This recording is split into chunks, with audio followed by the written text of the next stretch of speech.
क्या कभी किसी राइड में जान का खतरा महसूस हुआ है आपको? हाँ, एक बार तो आँखों के आगे से यमराज जी डांस करते हुए निकले तो थे। राइड के दौरान कोई ऐसा मोमेंट जो आज भी आपको यादगार हो? एक मूवमेंट ऐसा आया, मेरा अगला पहिया एक पत्थर के ऊपर चढ़ गया और मेरे दोनों पैर मैं रख नहीं पाया और उसके बाद लुढ़कता और मैं करीब 50 मीटर नीचे आया हूँ। क्या आपने कभी किसी एक्सीडेंट में अपने किसी क्लोज राइडर दोस्त को कभी खोया है? क्लोज राइडर फ्रेंड को तो नहीं खोया है, लेकिन मेरे भाई थे, लोग फोटो खींच रहे थे, रील बना रहे थे, किसी ने भी कॉल करके एम्बुलेंस नहीं बुलाई थी। जब तक एम्बुलेंस आई और डॉक्टर ने उनको डेड डिक्लेयर कर दिया।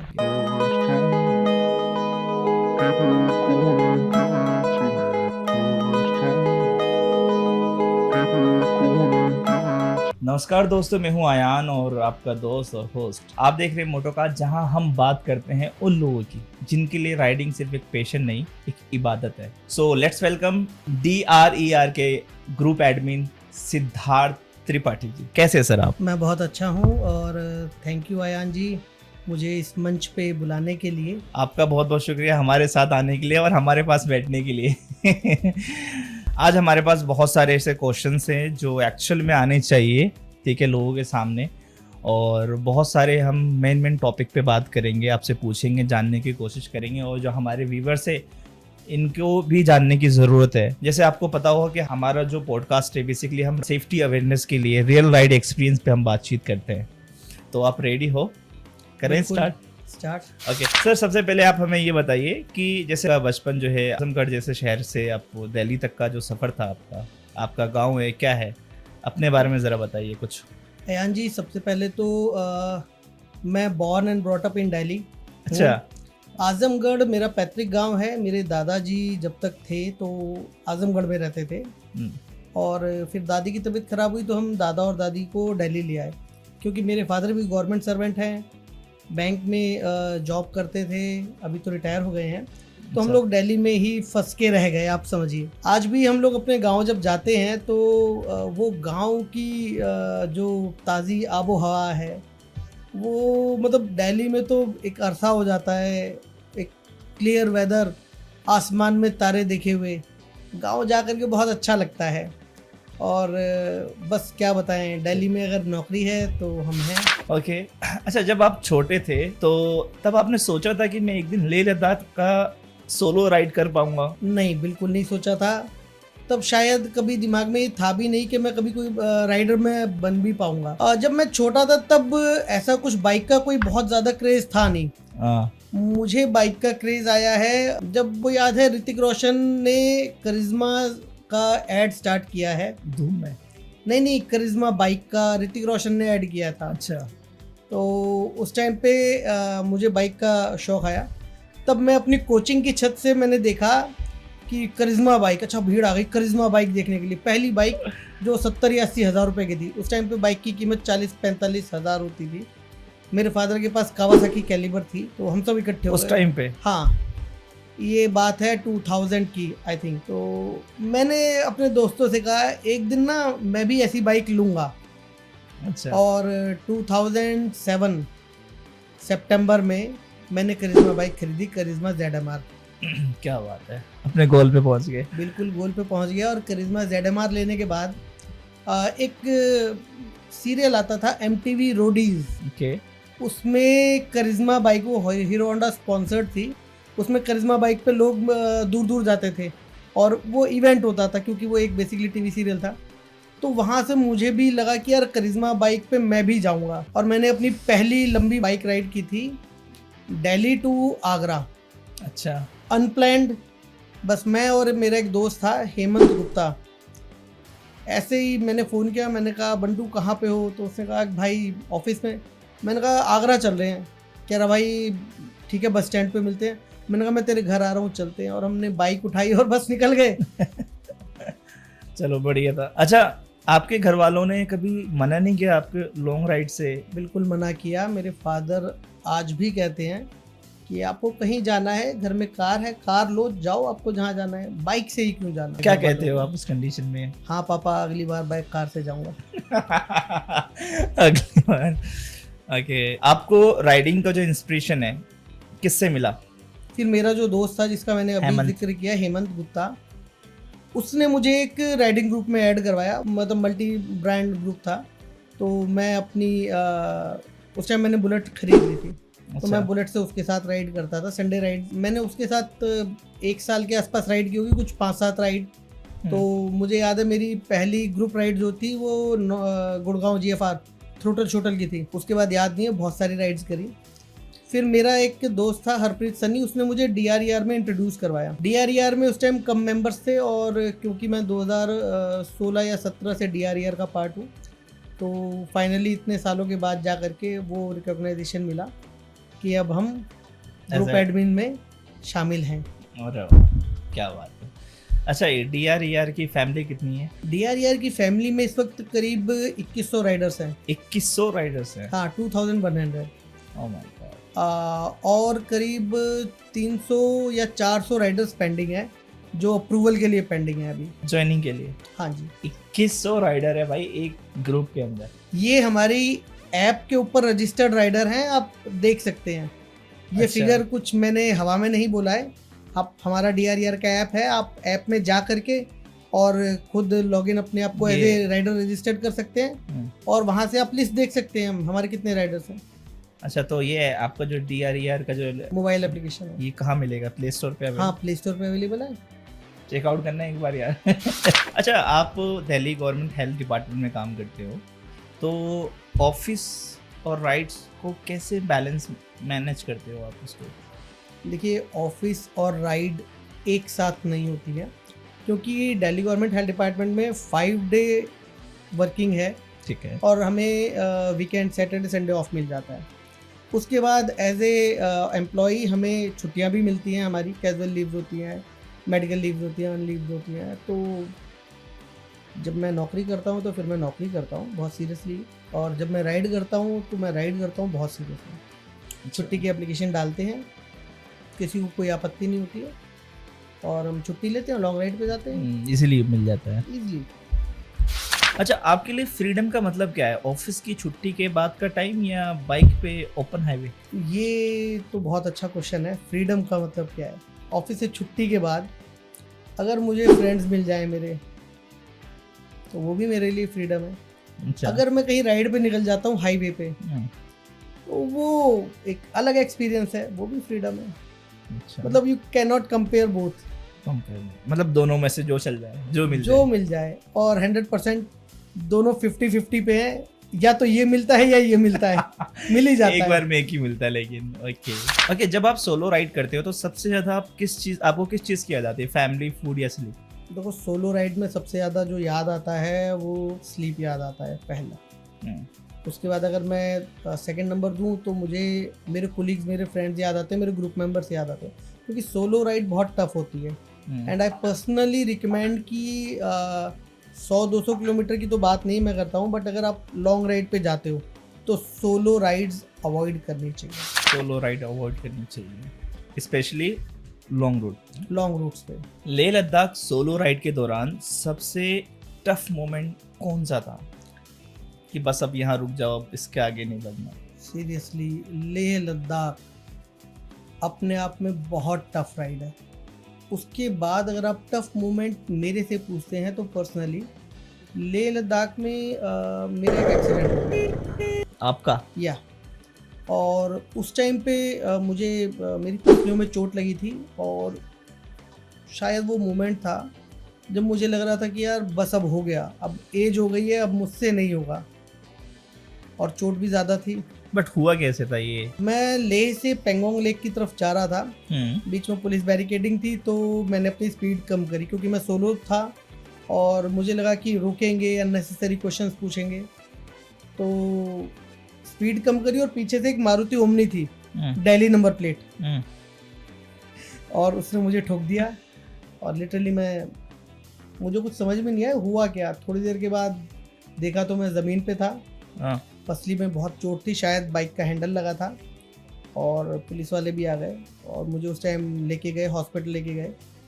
और क्योंकि होटल जो था मेरे नोन टू का था, तो मुझे कोई ऐसा प्रॉब्लम हुआ नहीं। मैं लगभग 3 दिन होटल के अंदर रहा, रेस्ट किया मैंने, और वो 3 दिन मुझे सबसे ज़्यादा याद आ रही थी अपनी फैमिली की और अपने जो फेलो राइडर्स हैं उनकी, कि अगर शायद वो साथ में होते तो कहीं मुझे बहुत हेल्प मिल जाती। तो घर वालों को नहीं बताया था आपने? नहीं, घर वालों को बताने का मतलब है लास्ट राइड। हाँ, राइड लास्ट राइड है। Last ride. क्या कभी किसी राइड में जान का खतरा महसूस हुआ है आपको? जान का खतरा मतलब हाँ लगा तो था, यही सेम लद्दाख। ये वाले? हाँ, एक बार तो आंखों के आगे से यमराज जी डांस करते हुए निकले तो थे, बट जब आंखें खुली और मुझे लगा कि ठीक है, तो मुझे लगा शायद मैं कर लूँगा, रिकवर कर लूँगा। और धीरे धीरे अपने आप में विश्वास रखा कि नहीं भाई, घर पहुंचना है, घर पे लोग वेट कर रहे हैं, तो हम आ गए। ओके। अच्छा, एक चीज़ और है जो नॉर्मली हमारे साथ राइडर के साथ बहुत ज़्यादा होता है कि जब भी बाइक स्लिप होती है या माउंटेन में ब्रेक डाउन होता है, तो उस वक्त आपके दिमाग में क्या चलता है और कैसे काम करता है आपका दिमाग उस टाइम पे? कि बाइक स्लिप होती है तो देखो, मेंटली आपको प्रिपेयर होना पड़ेगा। आपको कुछ चीज़ें हैं, कुछ रूल्स हैं जो आपको ध्यान रखना है ड्यूरिंग द राइड। आपको वो चीज़ ध्यान रखनी चाहिए। अगर आपकी बाइक स्लिप होती है तो आप बाइक छोड़ दो। बाइक छोड़ करके अगर आप बाइक पकड़ के रखोगे तो डेफिनेटली बाइक के साथ हो सकता है थोड़ी दूर तक घिसते हुए चले जाओ। तो आप अपनी बाइक छोड़ दो और कोशिश करो रोल कर लो। रोल करने से आपको इंटरनल इंजरी के चांसेस कम रहते हैं। ओके। ब्रेक डाउन के समय में अगर आप ग्रुप के साथ हो तो मैं यही सजेस्ट करूंगा कि ग्रुप में कोई एक ऐसा होना चाहिए जो मैकेनिक हो, और छोटा मोटा काम आपको भी आना चाहिए। आपको बाइक्स के, अपनी बाइक के बारे में एटलीस्ट पता होना चाहिए कि क्लच वायर टूट गई तो आपके पास एक्स्ट्रा क्लच वायर होने चाहिए। फ्यूज़ अगर काम नहीं कर रहा है तो फ्यूज़ कैसे काम करेंगे, और छोटी मोटी चीज़ें आपको भी पता होनी चाहिए। After all it's your machine. अगर आप अपनी बाइक का ध्यान रखोगे तो डेफिनेटली वो भी आपका ध्यान रखेगी। ये मेरा मानना है। मतलब अगर आप एज ए राइडर हो तो आपको इतनी नॉलेज होनी चाहिए कि आप अपने बाइक के खुद मैकेनिक बन सको। जी। इन कंडीशन DRER ग्रुप के साथ राइड करना और सोलो राइड करने में, दोनों में सबसे बड़ा डिफरेंस क्या है? बहुत बड़ा डिफरेंस है। DRER ग्रुप जो हमारा ग्रुप है एक डिसिप्लिन के साथ राइड करता है। अच्छा। एक सेट ऑफ रूल्स होते हैं कि हमें ये फॉलो करना है, ये फॉलो नहीं करना है। और सोलो राइड करने में तो कोई रूल्स ही नहीं है। आप अगर बनाते हो तो रूल है, अदरवाइज नहीं है। मैंने सोलो भी राइड किए, मैंने ग्रुप के साथ भी राइड किए। सोलो राइड करने में मैंने अपने बैड एक्सपीरियंस आपको अभी बता दिए हैं। मेरा एक्सीडेंट हुआ, कोई नहीं था। अगर वहाँ पे मैं हार मान जाता तो शायद मुझे कुछ भी हो सकता था। कुछ भी हो सकता था। बट DRER के साथ एक नहीं मल्टीपल टाइम ऐसा हुआ है कि हमारे राइडर गिर गए हैं या किसी की बाइक ब्रेक डाउन हो गई है, तो हम ना तो ग्रुप को होल्ड करते हैं ना उस राइडर को अकेला छोड़ते हैं। अच्छा। ग्रुप में से 2 या 3 राइडर जिसकी बाइक ब्रेक डाउन हुई है या अगर किसी को कोई चोट आई है तो उसके साथ रुकते हैं और बाकी ग्रुप को हम आगे निकाल देते हैं कि आप जाइए, हम ये ठीक करा करके आएंगे। अच्छा, नेपाल राइड के दौरान कोई ऐसा मोमेंट जो आज भी आपको यादगार हो? हाँ है। क्या? तो हम नेपाल राइड जा रहे थे जोमशोम, मुक्तिनाथ टेम्पल की साइड, और ऑफ रोड है, बहुत तगड़ा ऑफ रोड है, बहुत खतरनाक वाला। अच्छा। वहाँ पे एक पॉइंट ऐसा आता है जब आपको आई थिंक 40 डिग्री के एंगल पे आपको अपनी बाइक लेके चढ़नी है। 40 और 45 डिग्री का एंगल है पहाड़ का। अच्छा। बाइक चढ़नी है, लिटरली मिट्टी ही मिट्टी है और मिट्टी के नीचे है पत्थर बड़े वाले गोल गोल। आपको पता नहीं है कि इस मिट्टी के नीचे बड़ा पत्थर है या छोटा पत्थर है। तो वहाँ पे मैं अपनी बाइक लेके जा रहा था और लिटरली मेरी हाइट कम है, तो एक मूवमेंट ऐसा आया, मेरा अगला पहिया एक पत्थर के ऊपर चढ़ गया और मेरे दोनों पैर मैं रख नहीं पाया। और मैं सीरियसली बताऊं, it's a very funny moment. मैं डिसबैलेंस हुआ हूँ, आराम से डिसबैलेंस हुआ हूँ, आराम से गिरा हूँ और उसके बाद लुढ़कता लुढ़कता लुढ़कता लुढ़कता और मैं करीब 50 मीटर नीचे आया हूँ। मुझे कहीं चोट नहीं आई है। अच्छा। हेलमेट पहना हुआ था, राइडिंग गियर्स पहने हुए थे, लेकिन मैं जिस तरीके से लुढ़कता हुआ आया हूँ, और मेरे एक दोस्त ने जिसका एक्शन कैम लगा तो पीछे था, अच्छा, रिकॉर्ड हुआ, पूरी वीडियो बनाई है। यार बहुत ही मतलब फनी और एम्बैरेसिंग मूवमेंट। अच्छा, नेपाल जाने के लिए कोई राइडर्स अगर जाना चाहे तो इसका कोई प्रोसेस होता है, कुछ वीज़ा वगैरह भी लगता है? देखो, नेपाल जाने के लिए कोई वीज़ा नहीं चाहिए। नेपाल जाने के लिए 2-3 चीज़ें हैं जो आपको पता होनी चाहिए। क्या क्या बताइए। नंबर 1 कि आपको एंटर कहाँ से करना है। नेपाल में एंटर करने के बाद आपको एक परमिट होता है, बाइक का परमिट, जिसे भंसार कहते हैं। आपको वो बनवाना पड़ता है। उसकी एक फ़ीस होती है 150 rupees I think per day की। ओके। अगर आप 5 डे का भंसार बनाते हो और 5 डे में आप 5वें दिन वापस आ जाते हो तो ठीक है, अदरवाइज 1000 रुपये चार्ज लग जाता है 6ठे दिन। तो अच्छा। बेटर है 1000 रुपये चार्ज लगाने से अच्छा अगर आपका ट्रिप 5 दिन का है तो आप 6 दिन का भंसार बनवाइए। ओके। आप नेपाल जाइए। नेपाल के अंदर किसी से भी ना आप मतलब बदतमीजी ना करें, क्योंकि नेपाल के लोग बहुत अच्छे हैं हम्म, और बहुत पोलाइट भी हैं। आपको जो भी सपोर्ट होगी वो सपोर्ट भी करते हैं, बट अगर आप एटीट्यूड दिखाओगे या बदतमीजी करोगे तो डेफिनेटली फिर वो एक फ़र्क आ जाता है ना कि भाई हमारी कंट्री में आके दूसरी कंट्री का आदमी हमें ऐसे कर रहा है। तो बहुत अच्छे लोग हैं, आप नेपाल राइड करने जाइए, बहुत अच्छी जगह है नेपाल।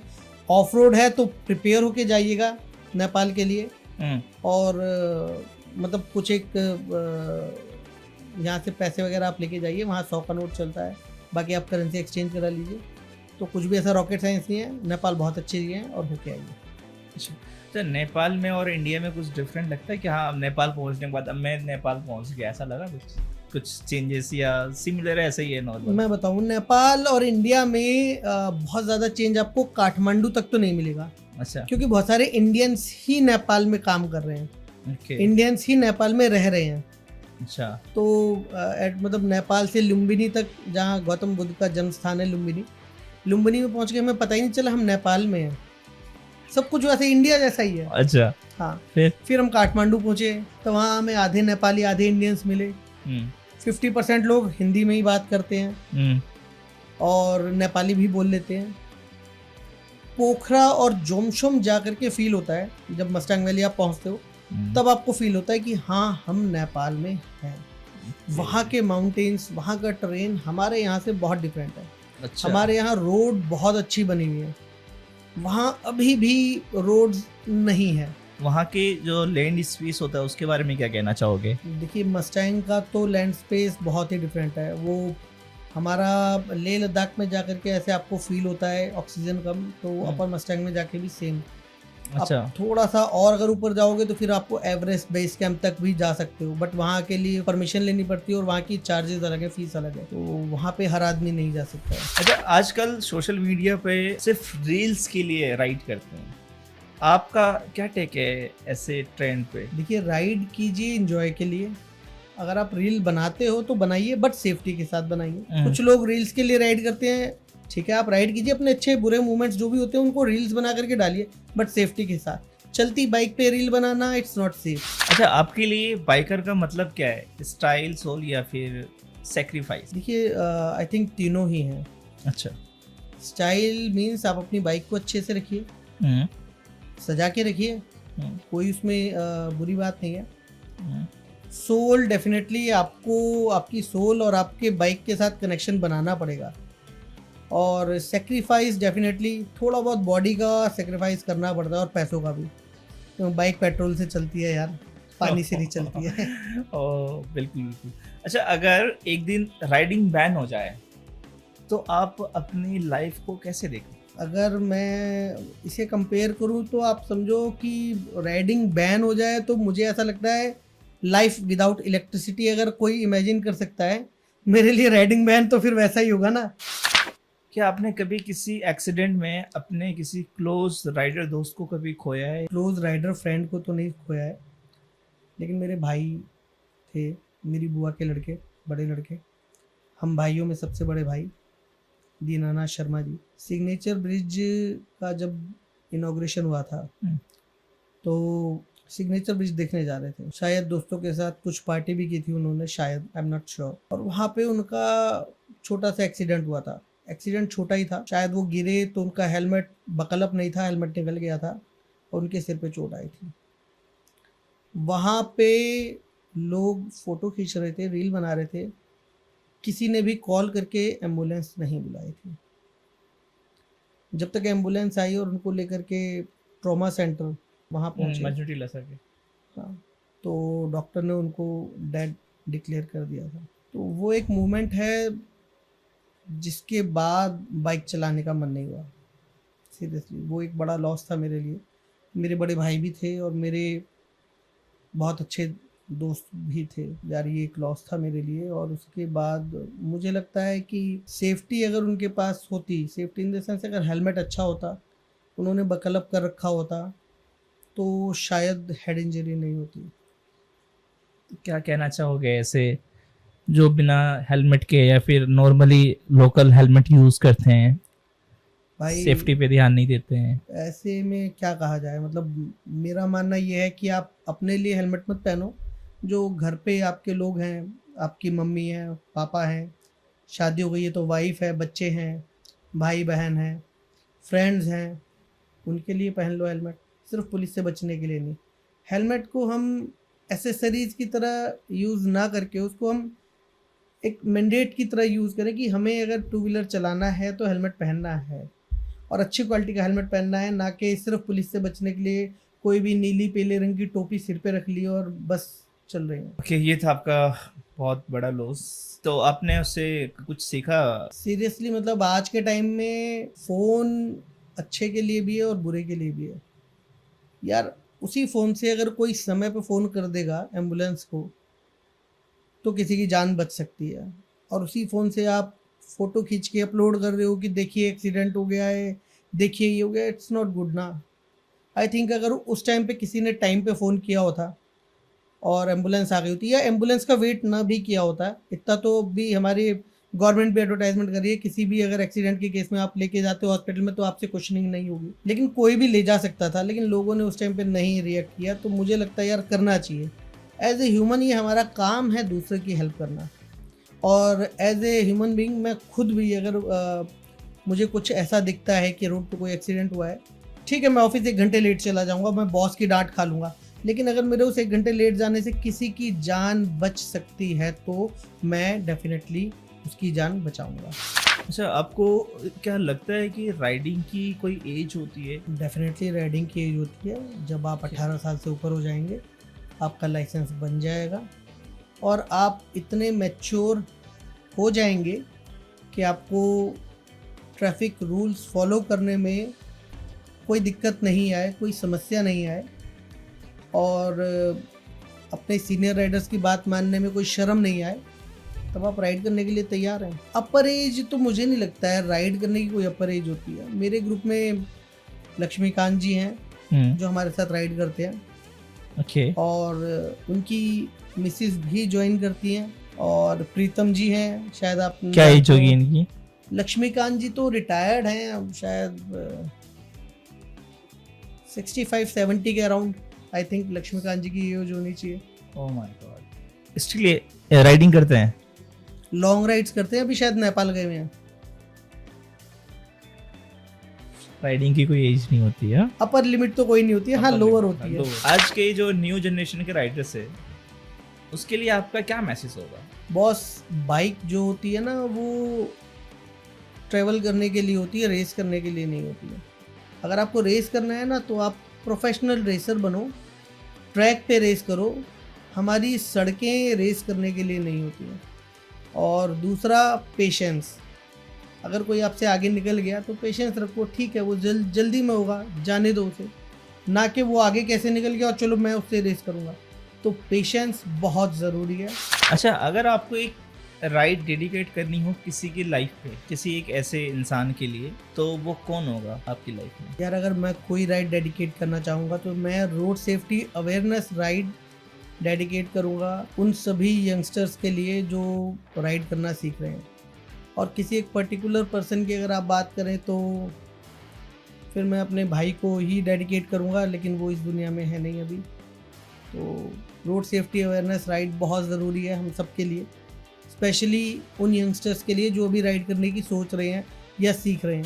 अच्छा, कभी जैसे आप लॉन्ग राइड करते हो, अलग अलग आपने बहुत लॉन्ग राइड किए, ग्रुप राइड भी आपने किए, तो कभी ऐसा हुआ है कि कभी राइड के दौरान अकेले रो दिया हो बिना रीज़न के? सोलो राइड पे ऐसे इंसिडेंट हो जाते हैं। अच्छा, कि आपको किसी न किसी की याद आने लगती है। मैं अब ये सब तो नहीं पॉडकास्ट पे बोल सकता हूँ कि किस किस की याद आती है। थोड़ा कुछ हिंट दे दो, हमारे भी व्यूअर्स समझ जाएंगे थोड़े से। वाइफ की याद आती है। वो तो जब घर में रहते तो याद करते नहीं है, वहां जाके याद करोगे। अच्छा, तो राइड को लेकर के क्या कहना चाहोगे आप, लॉन्ग राइड को और इन सब चीज़ों को लेकर के? जिंदगी और राइड दोनों एक जैसी है, न मंजिल फिक्स है न मैप फिक्स है। बस हिम्मत चाहिए चलते रहने की। अरे वाह, बहुत अच्छा। अगर जब आप नए राइडर से मिलते हो तो उनमें सबसे बड़ी गलती क्या देखते हो आप?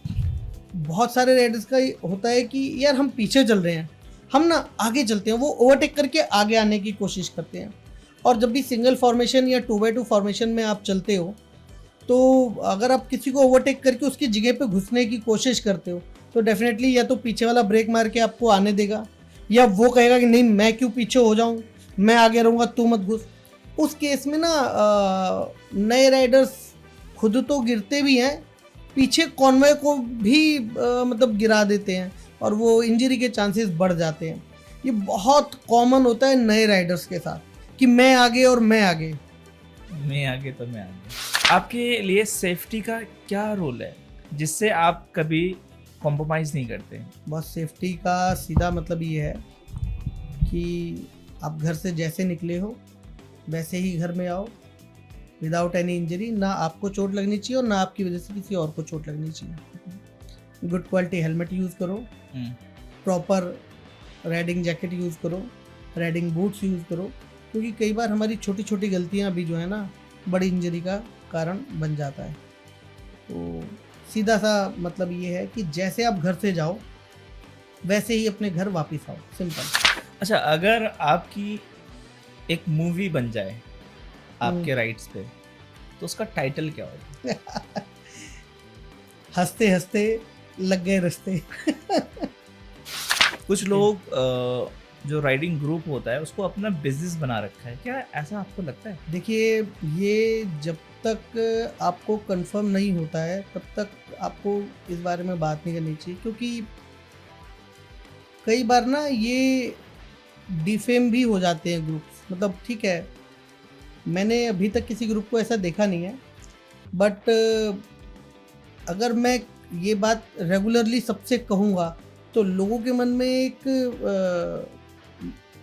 ख्याल आ जाता है कि यार सभी राइडिंग ग्रुप ऐसे ही हैं। तो सीरियसली मैंने अभी तक किसी राइडिंग ग्रुप को प्रॉफिट एंड लॉस में काम करते हुए नहीं देखा है, तो मैं इस पर कुछ ऐसा कमेंट करना भी कुछ ऐसा होता है ना कि कहीं पे हमने विला बुक कर लिया, 2-2 हज़ार रुपये दो, चलते हैं वहाँ पे रहेंगे, ग्रुप करके बेचते हैं। यार मुझे देखो, सीरियसली मेरे ग्रुप में तो ऐसा नहीं है और किसी ग्रुप का मुझे पता नहीं है, तो मैं उस पर कोई कमेंट करना नहीं चाहता हूँ। अच्छा, ये जो इवेंट वगैरह होता है इसमें आप लोगों को कितना खर्चा पानी मिलता है क्राउड लाने का? मैं बता रहा हूँ, इवेंट होते हैं उसमें खर्चा हम कर देते हैं, पानी वो हमें दे देते हैं। ऐसे क्यों? देखो, कई बार जब इवेंट में आपको एक एक्सपोजर मिलता है, बस ठीक है, आप अपने ग्रुप को लेके जा रहे हो, अगर उन्हें वहाँ पे ब्रेकफास्ट नहीं मिला, फॉर एग्जांपल किसी इवेंट में 1000 राइडर्स के लिए ब्रेकफास्ट है, राइडर पहुँच गए 1500, तो डेफिनेटली कुछ 500-700 ऐसे होंगे जिनको ब्रेकफास्ट नहीं मिलेगा। उनमें से पता चला आपके ग्रुप के 20 बंदे या 50 बंदे ऐसे जिनको ब्रेकफास्ट नहीं मिला, तो एज ए एडमिन ये आपका काम होता है। वो लोग आपके भरोसे पे राइड करने आए हैं, तो ये आपका काम है, आपको उनको ब्रेकफास्ट करवाना है। तो खर्चा अपनी जेब से हो जाता है, पानी वहाँ मिल ही जाता है इवेंट में। ओके। कोई राइडर आपके राइडिंग ग्रुप के साथ ही क्यों राइड करे, इसका कुछ रीजन है? कोई रीज़न नहीं है, राइडर फ्री होता है, वो जिस मर्जी ग्रुप के साथ राइड करे। मेरे राइडिंग ग्रुप में, DRER में आपको मतलब ग्रुप वाली बात नहीं मिलेगी, एक ब्रदरहुड वाली बात मिलेगी, भाईचारे वाली बात मिलेगी। हमारे जितने भी राइडर्स हैं वो सिर्फ ग्रुप पर्पस से राइड नहीं करते हैं, हम सब एक दूसरे के सुख में भी शामिल होते हैं, दुख में भी शामिल होते हैं। अगर रात को 1 बजे मेरी बाइक दिल्ली में कहीं पे भी ख़राब हो जाती है, या बाइक नहीं है, मैं अकेले खड़ा हूँ, मेरी जेब में पैसे नहीं है, सिर्फ मेरे फ़ोन में टॉक टाइम और नेटवर्क है, मुझे एक मैसेज डालना है ग्रुप में, जो भी नियरेस्ट राइडर वहाँ पे अवेलेबल होगा वो मेरी हेल्प के लिए आ जाएगा। और ये सिर्फ मेरे लिए नहीं है, कोई भी फीमेल राइडर्स हो, किसी और ग्रुप का भी अगर कोई राइडर है और वो मेरे ग्रुप में अप्रोच करता है, एक मैसेज अगर वो डाल देता है कि नीड हेल्प, मैं यहाँ पे हूँ और मेरे को हेल्प चाहिए, तो आई थिंक 5 to 15 मिनट्स में जो भी नियरेस्ट राइडर होगा वो अपने आप वहाँ जाएगा। ये मोरल रिस्पॉन्सिबिलिटी है, हर राइडर अपनी रिस्पॉन्सिबिलिटी समझता है। तो हम सिर्फ एक ग्रुप नहीं है, हम एक फैमिली है। सुना होगा आपने, राइडर और बाइकर तीन डिफरेंट बताओ कि राइडर क्या होता है और बाइकर क्या होता है। देखो, बाइकर वो है जिसके पास बाइक है, जो बाइक चला रहा है। हर वो बंदा, हर वो आदमी, हर वो इंसान बाइकर कहलाता है। अच्छा। अब बाइकर से जब राइडर बनना होता है तो उसको अपने अंदर कुछ चीज़ें ऐड करनी पड़ती हैं। सबसे पहली चीज़ है डिसिप्लिन। ओके। अगर आप डिसिप्लिन नहीं हो तो आप एक राइडर नहीं बन सकते हो, आप एक बाइकर ही रह जाओगे। अच्छा। दूसरी चीज़ है पेशेंस। आपको अपने अंदर पेशेंस लाना पड़ेगा कि ठीक है, मुझे रेस नहीं करनी है, मुझे एक एग्जाम्पल सेट करना है ताकि लोग मुझसे सीखें। और तीसरी चीज़ है रिस्पेक्ट। आपको दूसरे राइडर्स की रिस्पेक्ट करनी चाहिए। तो ये कुछ क्वालिटीज अपने अंदर ऐड करनी पड़ती हैं, तभी एक बाइकर एक राइडर बन सकता है। ओके। अच्छा, आप अपनी लाइफ में कुछ ऐसा मोमेंट बताओ जिसमें आपको लगा है कि बस अब मेरे बस की नहीं है, अब दूर जाना चाहिए मुझे, ऐसा कभी महसूस हुआ है आपको? यार ऐसा एक तो वही लेह में हुआ था, और दूसरा भी मैं स्पीति गया था, तो बारिश का टाइम था, बरसात का। हमने पूरी स्पीति बरसात में ही करी है। अच्छा। हाँ भाई, 1-1 फुट कीचड़, हाँ। और जो नाले थे उनमें पानी भी तेज़ था। और एक जगह मतलब आकर के वो वहाँ ग्लेशियर्स के बीच में से जब निकलना होता है, वहाँ ठंड बहुत हो जाती है। पुलिस ने रोक दिया कि आगे मत जाइए, आगे नाले बहुत तेज हैं। फिर थोड़ी देर के बाद ट्रैफिक फिर छोड़ दिया।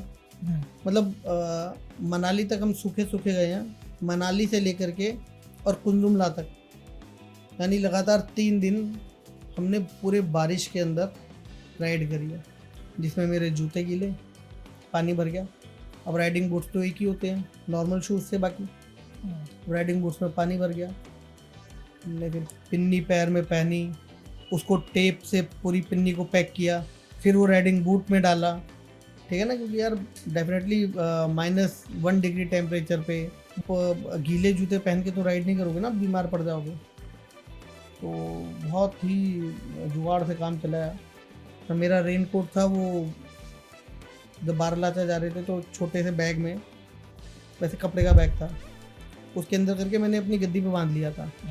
मैंने कैसे टांगे कौन, ऐसे सीट पे बांध दो, और वो साइड में गिर गया, और वो टायर से जो है ना कट गया, घिस गया। हाँ, तो रेन कोट जगह जगह से मेरे कट आ गए थे, और उसी को पहना, फिर उसी को पहन करके पूरी राइड करी। और कहाँ रेन कोट मिला ही नहीं कहीं। तो फिर तो पूरा शरीर गीला ही था आपका। बीच बीच में जहाँ जाता वहाँ मतलब राइडिंग जैकेट और वो गीली हो रही थी। मतलब उस कंडीशन में हमने करा।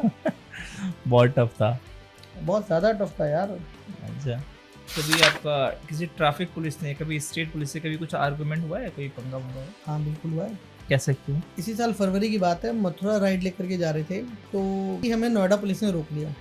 अच्छा। और वो सबकी बाइकों की चाबी निकाल रहे थे। मैंने वहाँ बोला, मैंने कहा सर चाबी क्यों निकाल रहे हो आप? कह रहे नहीं, वहाँ खड़ी करो बाइक, डीसीपी साहब खड़े हैं। हम भी खड़े हुए, हम लोगों को रोका, हमसे पहले 10-12 राइडर रुके हुए थे। फिर वो ट्रैफिक रोक दे रहे थे, और जितने राइडर ट्रैफिक में थे उनकी चाबियाँ निकाल रहे थे कि धकेल करके यहाँ लेके आओ। उन्होंने करीब 100-150 बाइकर्स पकड़े होंगे। अच्छा। हाँ, उसके बाद बहुत देर तक मैंने पूछा कि सर क्या हो गया, बताओ तो सही, हमें क्यों रोका है? नहीं बस वैसे ही रोका है, वैसे ही रोका है, वैसे ही रोका है। उन्होंने हमें 1-1.5 घंटा हमारा ख़राब किया। फिर कहने लगे कि आप लोग जो है ना रेस लगाते हो। मैंने कहा सर बुलेट तो रेस करती ही नहीं है, रेस तो बाकी बाइकें होती हैं जो 600, 700, 800 सीसी, 1200 सीसी की होती हैं। नहीं, आप रेस करते हो, और ऐसे ऐसे। वहाँ मेरी बहस हो गई थी उनसे। तो मैंने उन्हें बताया भी कि सर नोएडा पुलिस के साथ हम रोड सेफ्टी अवेयरनेस राइड करते हैं, हर साल करते हैं, और हमारी ये मार्च या अप्रैल में राइड होती है। उन्हें वीडियोस दिखाई, उन्हें फोटोज दिखाई, वो बंदा सुन के तैयार नहीं था। अच्छा। और फनी मोमेंट उस राइड में ये था कि एक बंदा स्प्लेंडर पे था, उसने वो हल्की मैश वाली राइडिंग जैकेट पहन रखी थी, उसको रोक लिया। अच्छा। मैंने कहा सर इसे क्यों रोका? नहीं, इसने राइडिंग जैकेट पहन रखी है। मैंने कहा स्प्लेंडर पे तो रेस भी नहीं हो सकती है। तो ये क्या कंसेप्ट हुआ आपका कि इसे क्यों रोक लिया? वहाँ डीसीपी से मेरी थोड़ी सी बातचीत हुई थी, फिर उन्होंने स्प्लेंडर वाले को तो निकाल दिया, और हम सब हाँ कि नहीं उसको निकालो, और हम सबको कहने लगे कि थाने चलो, आपको वहाँ पे एक शॉर्ट वीडियो दिखाएंगे, राइडिंग के बारे में बताएंगे कि भाई आप लोगों को हुड़दंग नहीं करना चाहिए, ये नहीं। ठीक है, हम थाने गए, कहते बाइक वहाँ लगा दो। हमने बाइक लगा दी, कहने लगे यहाँ से पर्ची ले लो। तो पर्ची किस चीज़ की नहीं, आपकी बाइक जब्त हो गई, सीज। बाइक सीज हो गई, कोर्ट से छुड़वाना।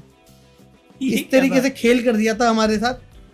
और जितने भी राइडिंग जैकेट में जो बंदा है वो एक रेसर है, उनके हिसाब से वो रेसर है, वो सड़क पे हुड़दंग कर रहा है, और ये बोल करके हमारी बाइक सीज कर दी। अगले दिन हमें कोर्ट से वो बाइक छुड़वानी पड़ी, सूरजपुर कोर्ट जाना पड़ा, हमें वहाँ से अपनी बाइकें छुड़वानी पड़ी।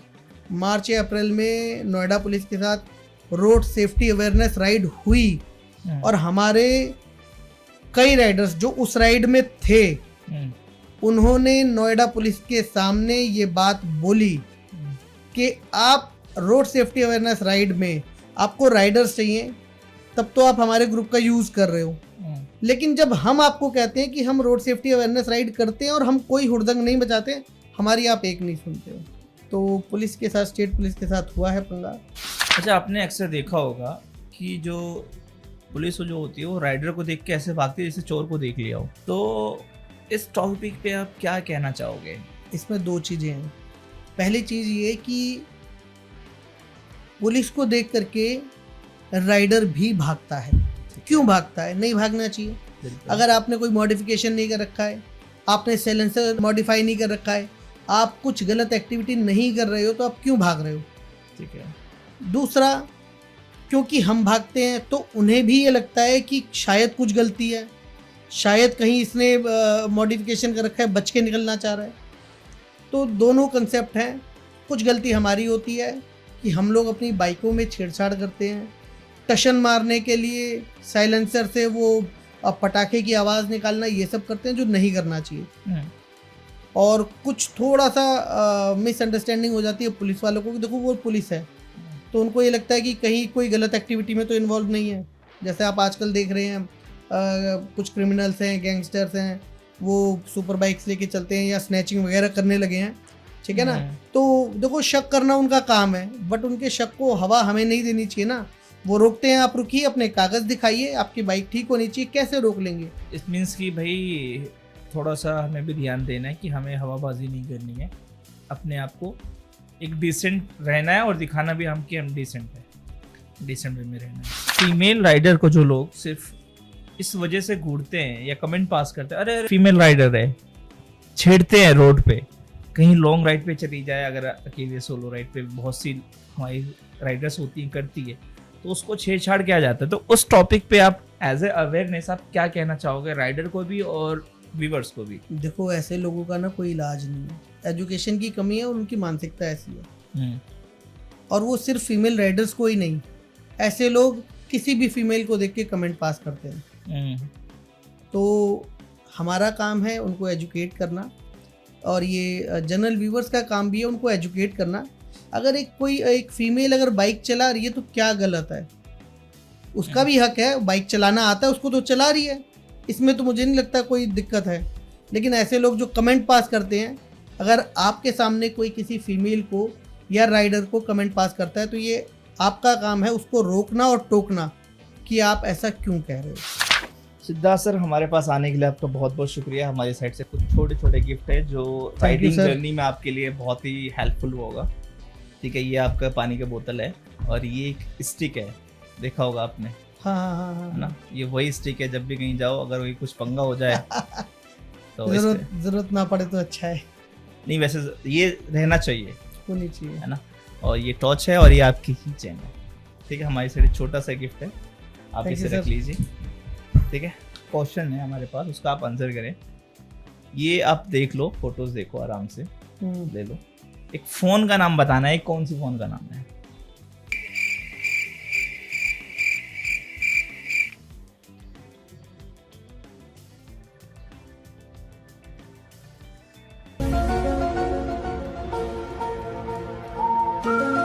तो गाइस, आप कमेंट करो कि आपको इसका पता था कि क्या नाम है। आप अपना आंसर बताओ, जिसका भी राइट आंसर होगा हम उनमें से किसी एक को देने वाले गिफ्ट अपनी साइड से।